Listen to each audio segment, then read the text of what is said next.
Welcome back to Dr. SuperCoach, and in this video I'll be discussing the upcoming captaincy selections for round 17, coming right up.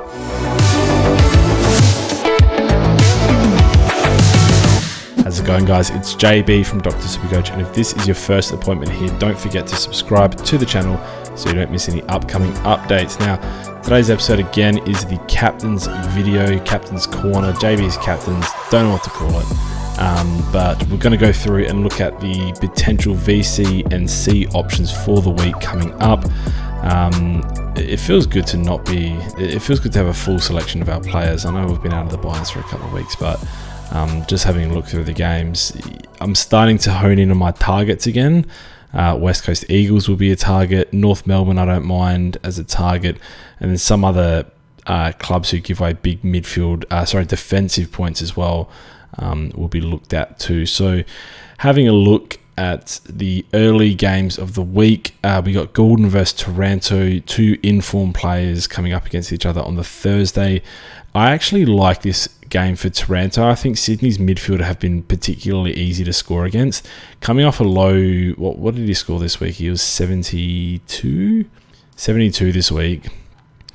Obviously, the form coming in, super captainable player. That's 3 captainable scores out of 6, and probably 4 if you enjoy the old 118 as well. Depends on your threshold. So I really don't mind Taranto for a vice captain. I think it's pretty much a free hit at a 115 plus.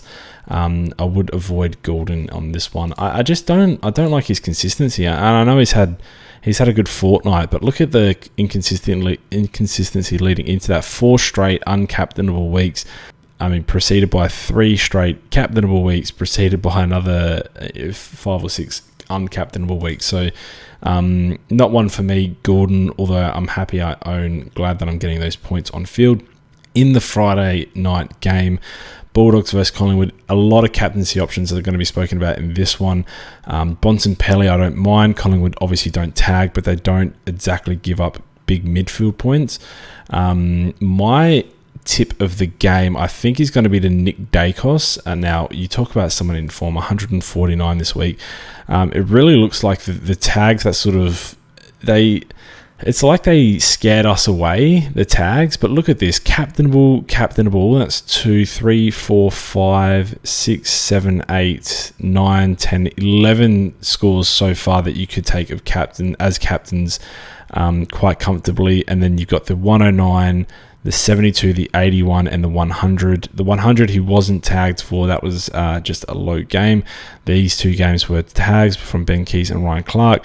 And then the 109 against Richmond was just a bit of a low game from him as well. So back-to-back weeks, I probably should have given more attention to him as a captaincy option. But now going on a bit of a run and playing a lot more midfield, like midfield against Fremantle at the G, I think I'm going to be licking my lips at as well. I think he is better than Taranto as a vice captain. Whether you want to go vice captain Taranto into Nick Daicos, I don't know who would possibly tag at the Western Bulldogs. If I'm forgetting someone, let me know. I do like Liberatore. I know a lot of people have been jumping on the Liber train as well. He is another one who gets a lot of captainable scores. As you can see, a lot of 140 sprinkled in there. For some reason, I'm not huge. I don't think Collingwood is the matchup for him. I did like him more last week when he had that 121. I thought that was a better matchup.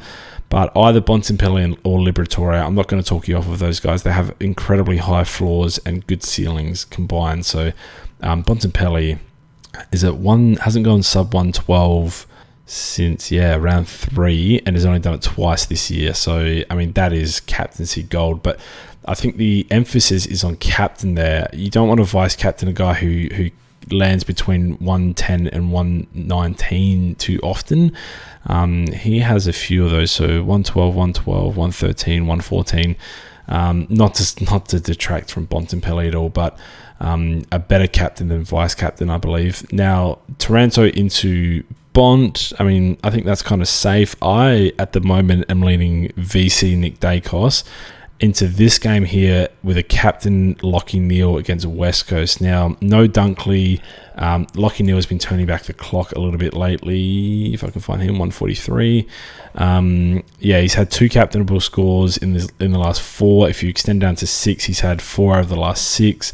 and he showed earlier in the season he can score big in big wins. That was the big 176 against North Melbourne. So this is his first time versus West Coast this year, and I think he's just going to suit any matchup that you put in front of him at this point, but especially in a big win. And at the Gabba, if it was in WA, I could lean towards other options, but at the Gabba, I think Neale has to be in your plans in one way or the other. So whether you want to go vice captain Neale or vice captain one of these lads going into Neale, I'm personally going to take the punt on. I'm probably, because considering I'm quite comfortable with Lachie Neale going 120 plus, I think I'm going to go the punt early and just go like a Nick Daicos who has a really high ceiling into Lachie Neale.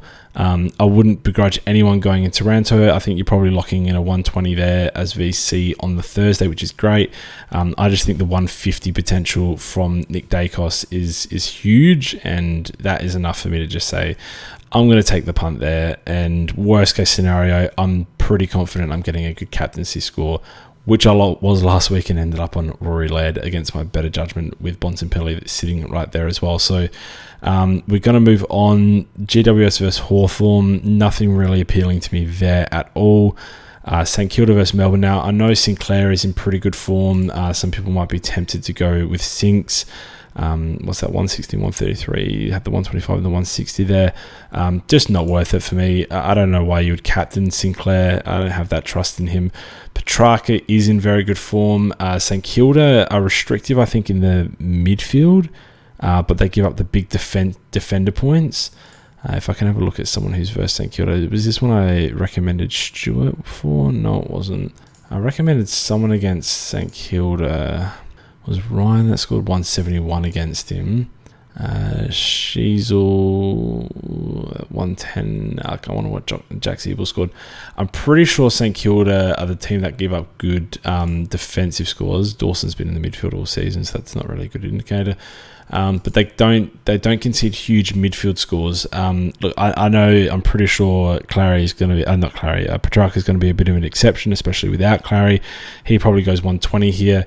If you wanted to go Lachie Neale into Petrarca, I wouldn't begrudge that at all. I think that's just as safe as doing one of these lads into Lachie Neale as well. So I think that's an absolutely fine option. Zach Butters against Gold Coast at Adelaide Oval could even surpass Petrarca as a good captaincy option if you wanted to go there. I think he is in great form, and that game should be one of Port's easiest in the most recent run that they've had. And at Adelaide Oval, I think everything just suits him with this one. So I think a very good captainable Zach Butters. Rosie, though, I know he scored 141 this week, gone a bit of a purple patch here, just the one sub-ton in many, many weeks.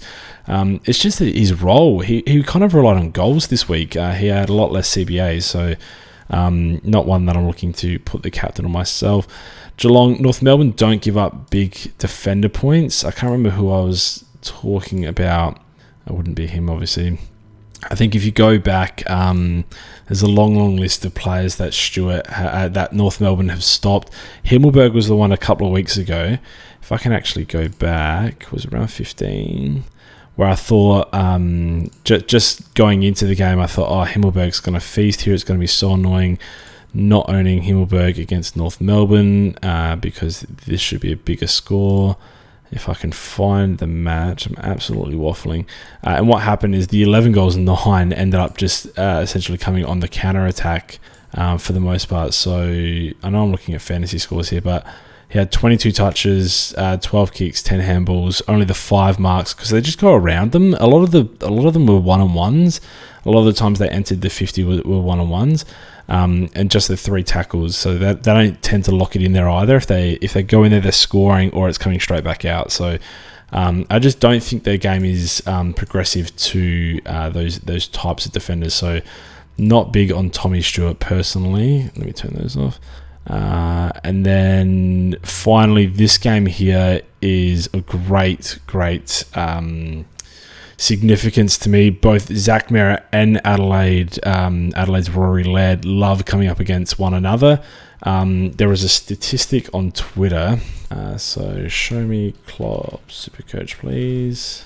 He had a very good stat regarding Rory Laird, which gives me the utmost confidence despite him burning me this round just gone. So if you look here, I love statistics like this. Players that bounce back, 75 into 125, 92 into 140, 93 into 140, 97 into 130. Now this is a genuine trend. 50 into 147 when we thought he was cooked, by the way, earlier this year. 97 into 135, did it a second time. 98 into 145, did it a third time this year.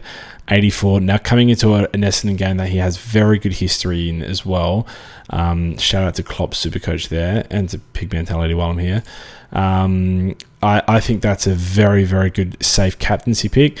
And if you don't like Laird, if you're scorned by last week, then I think Zach Merrett is also a very safe captaincy pick. So I know I've given too many options here. I don't like anyone in that last game, despite both Fremantle lads playing well at home. I think it's one or the other, and it's hard to pick a captain. So despite giving you too many options here, let me just say I do like Taranto. I think he's an 8 out of 10 vice captain. I think Daicos is a 9. I think everyone for the Western Bulldogs is about a 7. I think Neale is a 10. So you want to, whatever you want to do, you want to do it around him. And then I think Petrarca is probably an 8 as well. Butters is probably an 8. And then both these lads are probably 9s, which would probably suggest something like Neale into one of these two lads, but I don't know. I don't know if I want to chase this glory or not. It's really tempting, so I guess that's something I'm going to make my mind up on as the round goes on. That's going to do it for today's video. Now, the question of the day, as per usual, did I miss anyone? I actually do know I was supposed to talk about Jared Witts against Port Adelaide. Let's look at their ruck situation. Let's see who's named. If you do own Jared Witts and Vicentini goes into that game, I think he's definitely a captainable option or vice-captainable option on the Saturday night. Probably captainable around Lachie Neale. But again, ruckman I think are very risky. They could just, a lot can happen there. A player, I think it's a lot more difficult to predict other than like a ruckman that specifically gives up bad scores every single week on end. I think it can be tough to predict with kids coming in and potentially throwing different things at them, getting a few free fours, etc. So regardless, I don't mind that option, but we'll have to see what teams throw at us. Again, thank you everyone for watching. Thanks everyone to everyone who have tuned in so far. I do read the criticism. I do get them wrong sometimes, a lot of the time even, and when I do so, I'm also following my own advice into that, so I'm getting them wrong as well. Apologetic to everyone as much as I'm apologetic to myself. So let's see how we go this round. Hopefully bounce back from last round. You know where to support us on the Patreon or the merch store down below. Thanks everyone for tuning in, and I'll see you guys next week.